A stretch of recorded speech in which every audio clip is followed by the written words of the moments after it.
محترم ناظرین، آج اعتکاف کے مسائل کا بیان لے کر ہم حاضر ہیں، تو آئیے ویڈیو شروع کرتے ہیں۔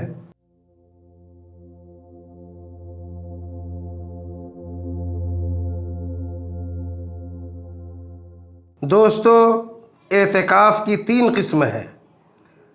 پہلی قسم واجب، کہ اعتکاف کی منت مانی ہو، یعنی زبان سے کہا ہو، محض دل میں ارادہ کرنے سے واجب نہ ہوگا۔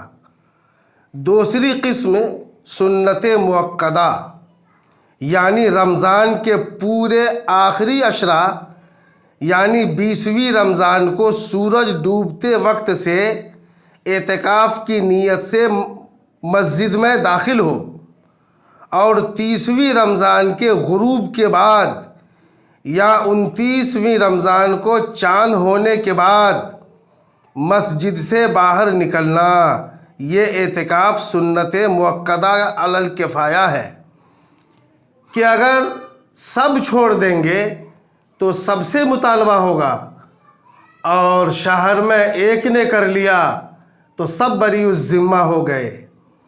اور اعتکاف کی تیسری قسم، ان دونوں اعتکاف کے علاوہ جو اعتکاف کیا جاتا ہے وہ مستحب اور سنت غیر مؤکدہ ہے۔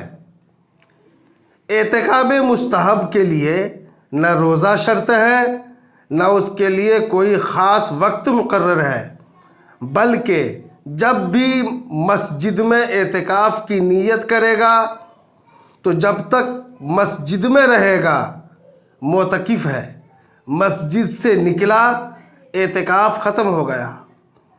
اور اعتکاف سنت یعنی رمضان شریف کے آخری 10 دنوں میں جو کیا جاتا ہے اس میں روزہ شرط ہے، اور منت کے اعتکاف میں بھی روزہ شرط ہے۔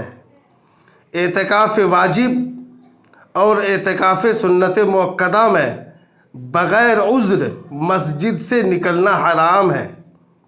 اگر نکلے گا تو اعتکاف ٹوٹ جائے گا۔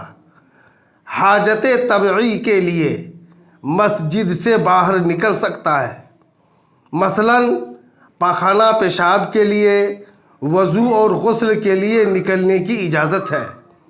اعتکاف کرنے والا بوقت ضرورت بات کر سکتا ہے، بے ضرورت مباح بات بھی نہ کرے، بلکہ قرآن مجید کی تلاوت کرے اور درود شریف، حدیث شریف اور اولیاء کرام کے حکایات میں مشغول رہے، دینی باتوں میں لگا رہے۔ اللہ تبارک و تعالی تمام مومنین کو رمضان کی بہاروں سے مالا مال فرمائے۔